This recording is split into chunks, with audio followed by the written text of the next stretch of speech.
السلام عليكم. تعالوا نجهز مع بعض اللوحة دي ونتكلم عن الألوان الأكريليك وإزاي نرسم بالألوان الأكريليك بأسهل طريقة. أنا من الناس اللي بحب ألوان الأكريليك جدا، وأي حد بيقول لي أرسم بألوان إيه على السطح الفلاني أقول له على طول الأكريليك، وده علشان هي بتدي فينش حلو جدا وبتدي لمعة حلو جدا. وقبل ما بيشتري مثلا النوع أنا يعني بحاول ان انا اديكوا تريكس كده تمشوا عليها ازاي تختاروا الالوان الاكريليك اللي ممكن تشتروها وتبقى كويسه معاكم. والنصيحه الاولى والاخيره اللي بقولها لكم قبل ما تيجوا تشتروا الوان اكريليك، اوعوا تشتروا الوان اكريليك تكون مات، لان هي مش هتديكوا الفينش اللي انتوا عايزينه، وهتحسوا ان بعد ما رسمتوا الرسمه ان هي باهته جدا. حتى لو فكرتوا ان انتوا تحطوا ورنيش عليها فهي مش هتديكوا الافكت الحلو بتاع الالوان الاكريليك في الاخر، وده بيكون مكتوب على الالوان قبل ما تشتروها. ركزوا بس في النقطه دي. انا يعتبر ان انا استخدمت كل الانواع مثلا اللي موجوده، وبالنسبه لي كلها كانت كويسه، ولكن خلينا نكون متفقين ان اللون الفاتح بتكون درجه شفافيته فاتحه جدا، فيا اما بيكون محتاج اكتر من طبقه، او ان احنا ندخل معاه الوان تانية علشان تداري درجه الشفافيه او تتقل اللون شويه. ممكن اعمل لكم فيديو شورت كده يكون ازاي نتقل اللون الشفاف او درجة شفافيته عالية من الالوان الاكريليك، يكون فيديو بسيط كده تعرفوا منه ازاي نظبط اللون وما يبقاش شفاف خالص، او يديني الكواليتي التقيلة للون. انا بحب جدا ادمج الوان الاكريليك على اللوحه ذات نفسها، بصراحه بحس كده بمتعه غير طبيعيه، بستمتع وانا بعمل حاجه زي كده. ولكن تخلوا بالكم لو احنا مثلا هندمج لون اورنج مع ازرق او درجه اصفر مع ازرق، فلو ما استنيناش على الازرق ان هو ينشف او على الاصفر اللي هو ينشف، يعني ايا كان اللي حطيناه الاول على اللوحه، فده ممكن يدينا درجه ثالثه وهي درجه من درجات الاخضر. عشان كده لما باجي ادمج اي حاجة للالوان الاكريليك على اللوحة بختار الالوان اللي هي مش هتديني درجة تالتة مثلا، او ببتدي من الفاتح للاغمق، وبحاول على قد ما اقدر ان انا اخلي الطبقات تنشف قبل ما ادمج فوقيها. هنا انا دمجت اللبني بالاورنج، وحاولت على قد ما اقدر ان انا اخلي اللون اللبني ينشف على قد ما يقدر، علشان اللون الاورنج لما يتحط عليه ما يدينيش اي درجة من درجات الاخضر. هنا حطيت الاصفر، حسيته ان هو فاقع شويه، فحاولت ان انا اخلي اللون وورم اكتر، وحطيت درجه من درجات الاورنج غمقت بيها الاصفر شويه، وابتديت اعمل الشمس. وما كنتش حابه ان لونها يكون اورنج قوي، كنت حاساها تكون فاتحه خالص تمام، علشان خاطر تكون ماشيه مع الوان السماء.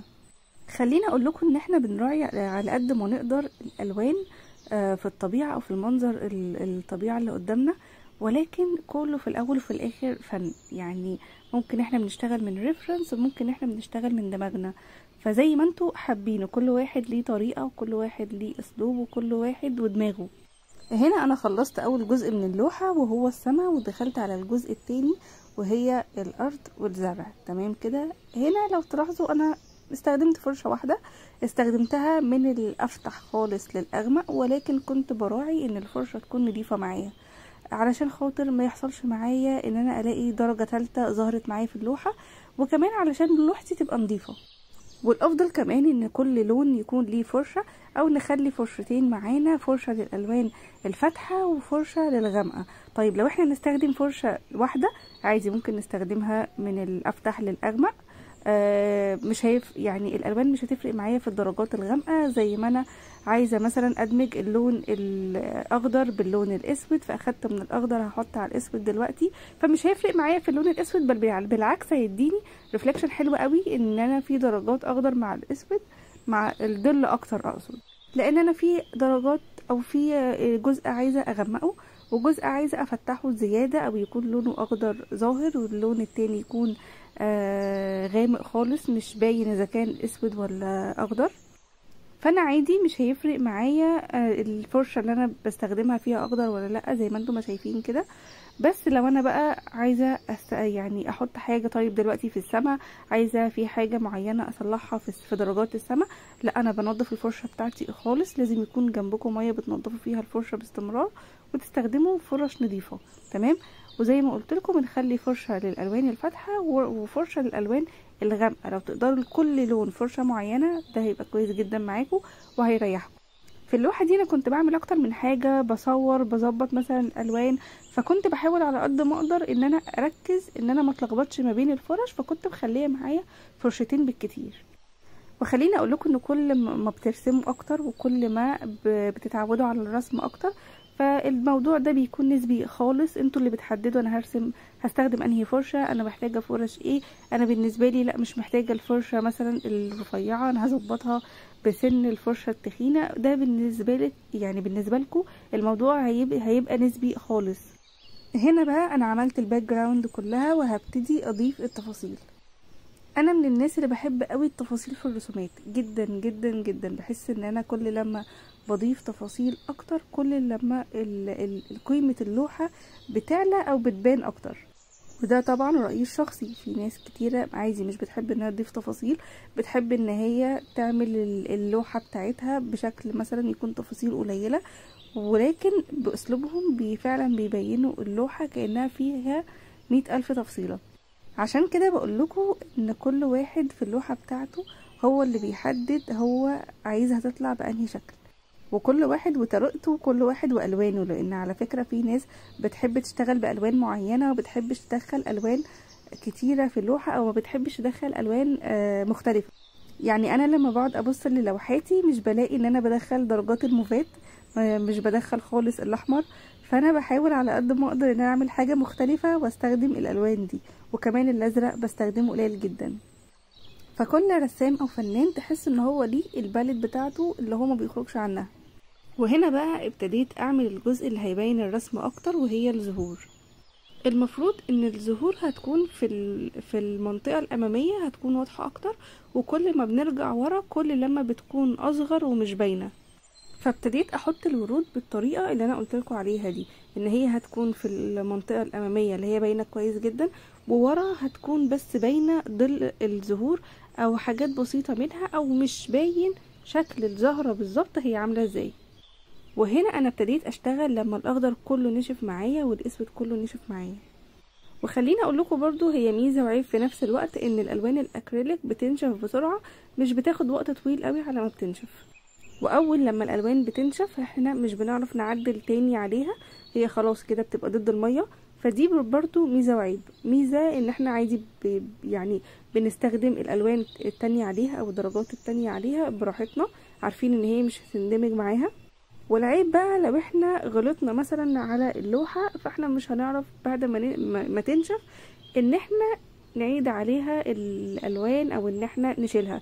بس احنا ممكن نحط عليها درجات الوان تقدر تساعدنا ان احنا نصلح الجزء اللي احنا غلطنا فيه. وده برضو انا شايفاه ميزة، بان احنا ممكن نظبط الدرجات اللي احنا عايزين نمسحها وبنحط عليها تاني بالدرجات دي، فبتتمسح بكل سهولة. وبنبتدي نشوف احنا حابين نحط درجات من اللوحة اذا كان اخضر او اذا كان الدرجات التانية. فبالنسبة لي يعني ولا هي بتكلكع قوي ولا هي مثلا مشكلة كبيرة ان احنا ما نقدرش ان احنا نصلح اللوحة بتاعتنا. لا، هي اللوحة فعلا بتبقى سهل جدا ان هي تتصلح.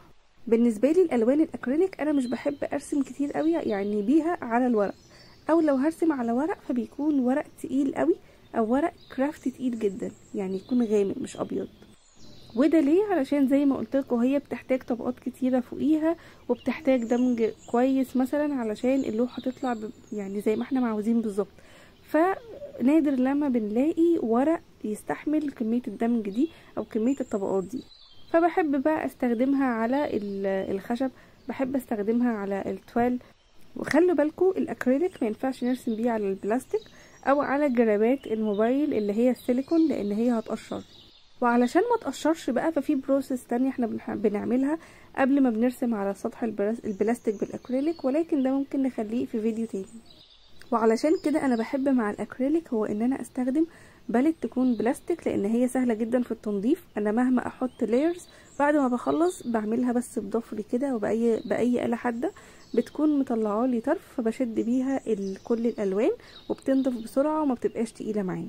دي كده يعتبر كل المعلومات اللي اعرفها عن الالوان الاكريليك، ولو في حاجه انا ما قلتهاش وانتوا عارفينها يكتبوا لي تحت في الكومنتات، بجد بكون مبسوطه فعلا بالمعلومات اللي انتوا بتقولوها لي.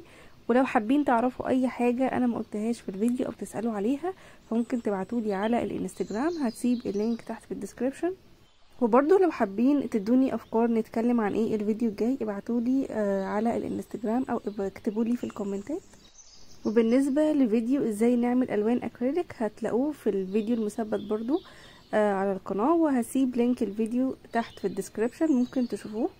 وكان في كومنت حلو قوي جالي هو ليه طالما انا عاملة ازاي نعمل الوان الاكريليك في البيت انا بستخدم الوان جايباها من بره، فالالوان دي طيب كانت عندي ارميها ولا اعمل ايه، ولا انتوا ايه رأيكم؟ طيب وهنا زي ما قلتلكوا انا عماله بزود في التفاصيل بتاعه الرسمه علشان تظهر اكتر معايا وعلشان يكون الشكل في الاخر زي ما انا عاوزاه بالظبط، فانا بفضل اضيف التفاصيل دي لحد لما بوصل للنتيجه المرضيه بالنسبه لي. هنا طبعا الكاميرا فصلت وما كنتش عارفه فضفت اللون الاصفر وبس. هنبتدي بقى في المرحله التانية وهي الكتابه. اللوحه دي كانت رايحه هديه لحد، وبصراحه انا ما لقيتش اعظم من الايه دي ان انا اهديه بيها. وهنا علشان خاطر الكتابة تطلع زي ما انا عاوزة بالظبط كتبتها الاول بقلم رصاص وبعد كده عدت عليها باللون الاسود. ولو عايزين تعرفوا انا عملت كده ازاي بحيث ان الكتابة تطلع شكلها حلو فاكتبوا لي برضو في الكومنتات، ممكن اعمل لكم شورت او اعمل لكم فيديو ازاي ان احنا نكتب على اللوحات بطريقة حلوة وكويسة، وازاي الكتابة تبان بروفيشنال حتى لو احنا مش بنعرف ان احنا نكتب بخط كويس او ان احنا حتى خطنا مش حلو بس احنا حابين نكتب بخط يكون لطيف. ده كده كان الجزء بتاع الكتابة وبتاع الرسم. فاحنا في جزء تاني وهو جزء الورنيش، انا ما عملتوش في الرسمة او في الفيديو ولكن هقوله لكم، وهو ان انتوا لو حابين تورنشوا اللوحة بتاعتكم ممكن لو انتم متعودين على اي نوع ورنيش تاني او اي نوع ورنيش ممكن تستخدموه، اهم حاجة تتأكدوا ان هو مش هيتفاعل مع الرسمة بتاعتكم. في حاجة تانية لو انتم بقى مش عارفين اي نوع ورنيش وعايزين نوع يكون كبير ويقعد معاكم فترة طويلة، ففي نوع اسمه ورنيش مائي، ده بنجيبه من محل دهانات الحوائط، تمام كده، او الموان زي ما بنقول بالمصري. بتجيبوه نوعه GLC او النوع اللي موجود في بلدكم، وبيتخفف بسنة مية بسيطة، بصراحة انا مخففتوش خالص، وبتبتدوا تحطوه على اللوحة بيديها لمعة فوق اللمعة بتاعة الالوان، لان انا زي ما قلتلكم انا بستخدم الالوان الاكريليك لازم يكون فيها لمعة، مش بستخدم خالص اللي هي بتكون مطفية. طيب ليه انا هستخدم الورنيش مع ان الرسمة بتاعتنا او الالوان بتاعتنا لمعة ومش هتطلع معانا وهو زيادة زهوة للوحة؟ انا بحب كده ان اللوحة بتاعتي تكون زاهية قوي وتكون شكلها حلو. وبكده نكون وصلنا لنهاية الفيديو، اتمنى يكون عجبكم. لو في اي استفسار اكتبولي في الكومنتات او بعتولي على الانستجرام، هسيب اللينك في الديسكريبشن، واشوفكم في فيديو جديد باذن الله. سلام.